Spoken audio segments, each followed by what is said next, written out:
and you can increase your margin of success if you apply the right practices that we already know.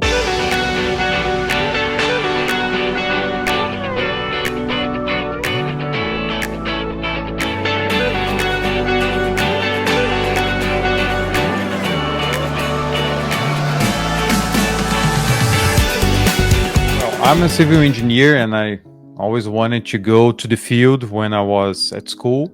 And once I did that, I realized that I didn't have the project management background I needed to manage those projects. I only study calculus in my university.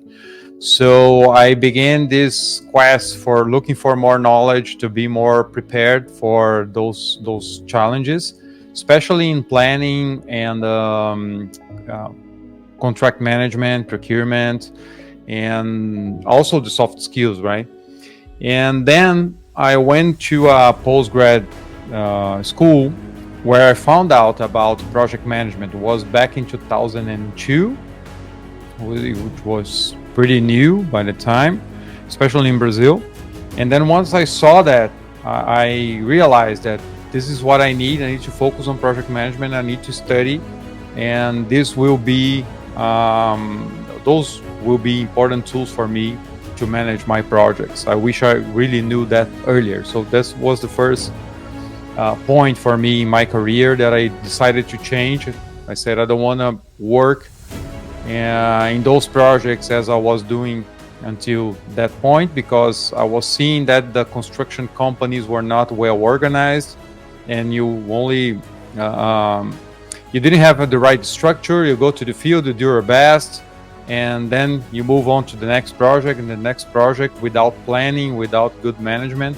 And I knew that this was not sustainable. This was not right, and I wanted to look for something better. I always believed in this kind of process, more planned and controlled, as we see in project management. But this view that you can reduce these risks and you can increase your margin of success if you apply the right practices that we already know.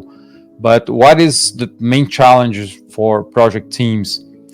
So many times people are so focused on their own job. I mean, the one who needs to do the detailed schedule, the other one who needs to do the detailed cost analysis and budget.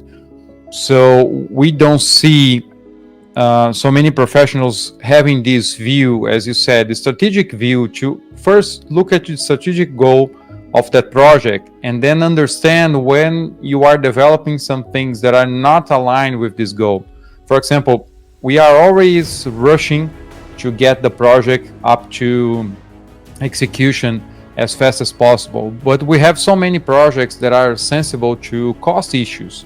So we need more time to develop more efficient solutions in the projects. And if you rush to go directly to execution, you will not be able to achieve that objective. So even if I'm not part of the leadership, even the project, I can have this view to understand the whole project as a complex system and understand how my subject relates to it and where I can contribute to those objectives. So I think that we can focus on this, because sometimes I talk to those professionals, and I keep teaching this front-end loading course for years. They feel that they are not part of the whole, Well, I did my job. If the business want to rush with it, okay, that's my plan is here. I wrote it, just I did in the previous project. And that's it. Yeah. It's not my decision, but you can contribute a lot more. Yes. So again, it still comes back to having that strategic focus and looking at everything like a systems thinker, right? You look at the whole, all the different connected pieces, because you cannot work in isolation. It is like a wheel that everything turns together. So it's like the mindset shift. So working around creating efficiencies. I'm super excited. Are you? Let me know in the comments exactly what you think.